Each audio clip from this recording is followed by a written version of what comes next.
Pernah dengar soal Majalengka? Ini sebuah kabupaten di Jawa Barat yang entah kenapa punya reputasi unik.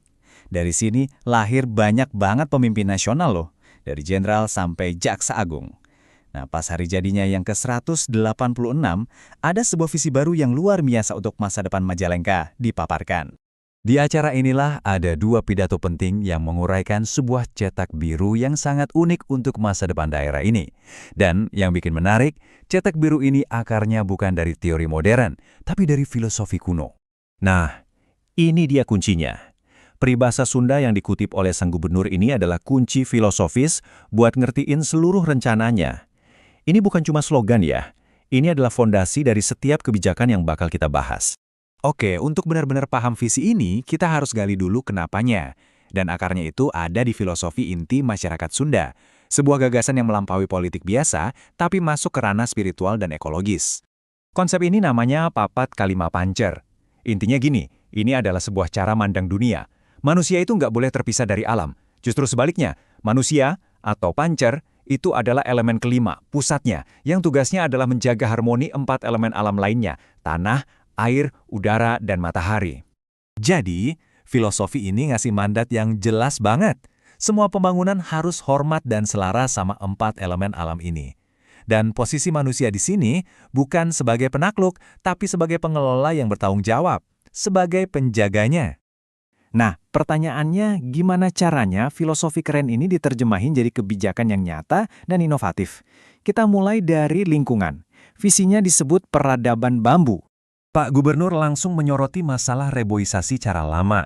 Tahu kan, yang seringnya cuma seremoni mahal, tanam pohon, foto-foto, terus pohonnya mati. Nah, model barunya ini mengubah total pendekatannya. Reboisasi dijadikan pekerjaan profesional buat penduduk desa. Jadi, poin krusialnya adalah ini bukan amal atau bantuan sosial, ini adalah gaji. Gaji yang secara bersamaan nyelesain 2 masalah, kemiskinan di desa dan pemulihan ekosistem. Satu orang digaji untuk ngerawat 2 hektar, jadi bisa dipastiin pohonnya benar-benar tumbuh dan terawat. Dan visinya ini jauh lebih luas dari sekedar reboisasi. Ada 3 pilar ekonomi utama. Pertama, pariwisata berkelanjutan berbasis bambu. Kedua, ada sistem keadilan fiskal yang menurut saya revolusioner banget. Dan yang paling penting, pendidikan disiapin buat nyambung sama industri. Jadi penduduk lokal lah yang dapat kerjaan-kerjaan baru itu. Tapi, visi sebesar apapun butuh penjaga yang kuat kan? Nah, disinilah pilar kedua yang super penting masuk. Pilar ini disampaikan oleh Jaksa Agung Indonesia yang kebetulan banget asalnya juga dari Majalengka. Beliau ngasih pesan yang, tegas dan kuat banget. Kemajuan itu nggak ada artinya tanpa integritas. Buat beliau, keadilan itu mutlak, nggak ada pengecualian, mau itu keluarga atau teman. Ini fondasi yang harus ada sebelum pembangunan bisa sukses. Dan untuk ngasih gambaran skala masalahnya, Jaksa Agung mengutip kekhawatiran Presiden sendiri. Bisa sampai 1/3 dari seluruh anggaran negara itu hilang, bocor karena korupsi. Bayangin, itu uang yang harusnya buat bangun jalan, sekolah, rumah sakit. Jadi, solusinya bukan cuma nangkepin orang, tapi soal membangun budaya integritas yang harus dimulai dari paling atas. Kata beliau, kalau bupati atau kepala dinasnya bersih, anak buahnya di bawah nggak akan berani macem-macem. Jadi kalau kita gabungin kedua pidato ini, kita dapat sebuah cetak biru yang luar biasa lengkap. Ini bukan cuma soal apa yang mau kita bangun, tapi juga gimana cara melindunginya. Ini adalah strategi ganda yang saling melengkapi. Di satu sisi ada sang visioner, yaitu gubernur, yang fokusnya ke pertumbuhan berkelanjutan, metodenya pakai filosofi kuno yang diubah jadi kebijakan modern. Tujuannya apa? Kesejahteraan manusia dan alam. Di sisi lain ada sang penjaga, yaitu Jaksa Agung, yang fokusnya ke keadilan dan integritas mutlak, lewat penegakan hukum tanpa kompromi. Tujuannya apa? Pemerintahan yang bersih dan bisa dipercaya. Visi dan penjagaan keduanya harus jalan bareng. Nah, ini yang ninggalin kita dengan satu pertanyaan besar di akhir. Apakah pendekatan dua pilar ini yang menyeimbangkan visi besar dengan keadilan yang tegas bisa jadi sebuah cetak biru yang ditiru oleh daerah-daerah lain di Indonesia? Majalengka punya rencana besar nih, diumumkan pas hari jadinya.